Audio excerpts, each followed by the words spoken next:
sa Panas, Davao del Norte. So nandiyan yung tubig na bumabagsak buhat sa taas. Dati ang lugar na ito ay may mga puno, mga malaking puno sa kagubatan, yung original na puno ng gubak. Ngayon wala na. Okay. Ayan. Ayan ang actually yan ay ilog galing sa itaas sa bundok. Hindi masyado malamig kasi hindi pa elevated. Hindi siya malamig kasi base sa science, hindi pa nakabuo ng maraming molecules ang paligid, kaya hindi siya makaproduce ng init. So katamtaman lang ang init. So, ang ibig sabihin ng Panas, sa base sa agham kasi ang lupa ay may iba't ibang layer. Ang unang layer ay surface soil, kung saan makita yung matatabang lupa. Ang sunod ay sa ibaba ng surface soil ay ang subsoil, kung saan makikita yung medyo malambot na lupa at hindi masyadong mataba. Yung sunod sa subsoil, yan ang tinatawag na bedrock. Yan na ngayon, nasa harapan natin ang bedrock, o sa Bisaya, Panas. Hindi na yan pwede tamna ng pananim dahil wala na yan, hindi na siya, matitigas na siya. Pero ang Panas kasi mga kaibigan ay hindi siya matigas, medyo may malambot pa, pero hindi na siya yung tumitigas na lupa. Okay. Kita natin, hawakan natin ang Panas. Ito yun ang Panas. Kung hawakan natin, kaya pa natin kurutin ang Panas na hindi pa siya masyadong matigas. Ganyan.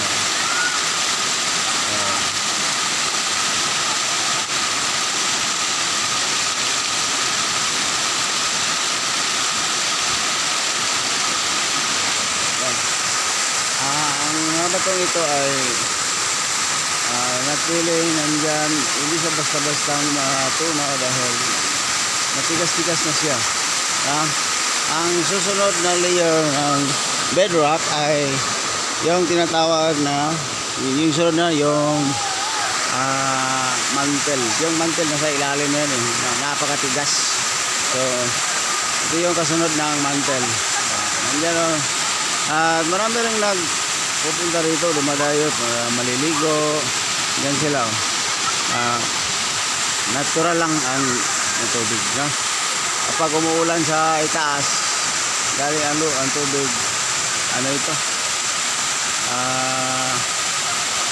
marumi ang tubig kasi nagkakaroon ng soil erosion sa itaas. So hindi na transparent yung tubig. Nandiyan yung mga tao dito, kumakain sila, nasa yan sa kabila, maliligo sila dahil ang klima natin ngayon ay mainit. So masarap maligo sa natural na tubig, biyaya ng Diyos, bigay ng kalikasan. Yan sila sa baba. Kaya pinapayagan tayo ng maya ng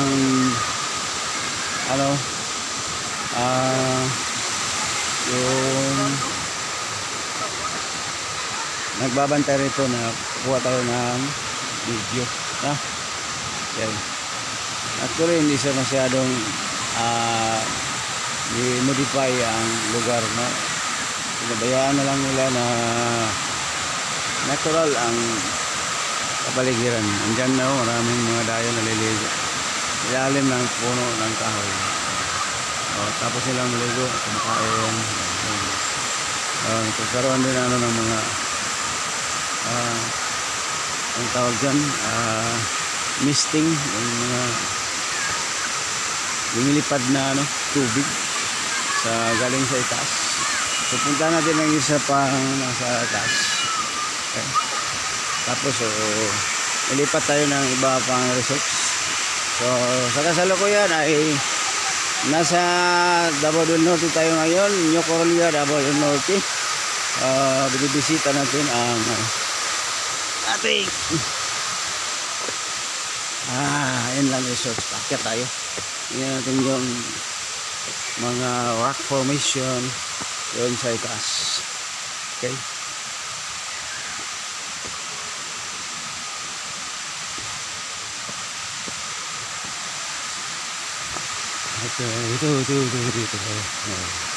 Ito ang okay. Minsan naliligo rin ako dito noon. Yan. Natural lang yan. Natural na mga panas. Hagdan-hagdanan panas. Yan. Doon sila sa taas naliligo. Meron pang hagdan-hagdanan doon. Dito, pwede rin naliligo dyan. Doon sa taas.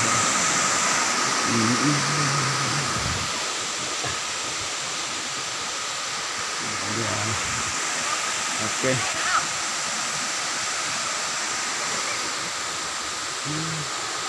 Ikat pa tayo sa taas.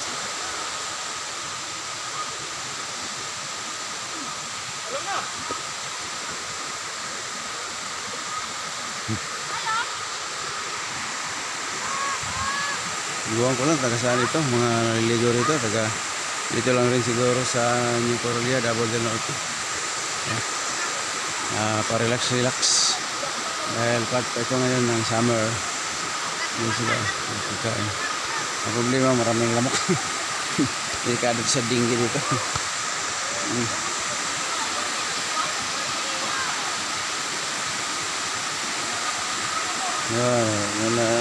Mata ko sa lamok.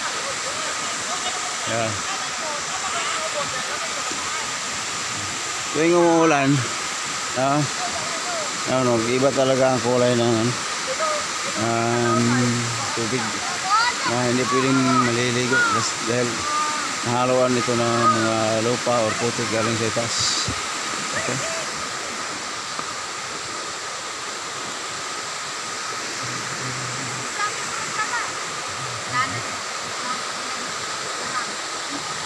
May mga naliligo, relax sila ngayon dito sa biyaya ng Diyos. Mayroon pang hagdan-hagdan na sa itaas. Punta natin.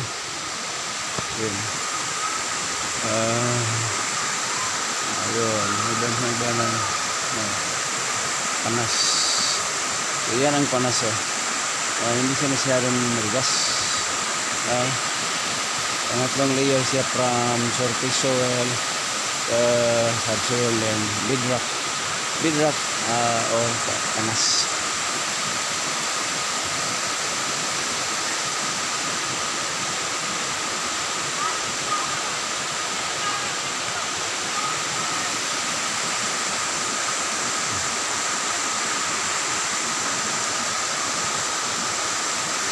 May mga cottages dito. Yan mga cottage. Alis na tayo.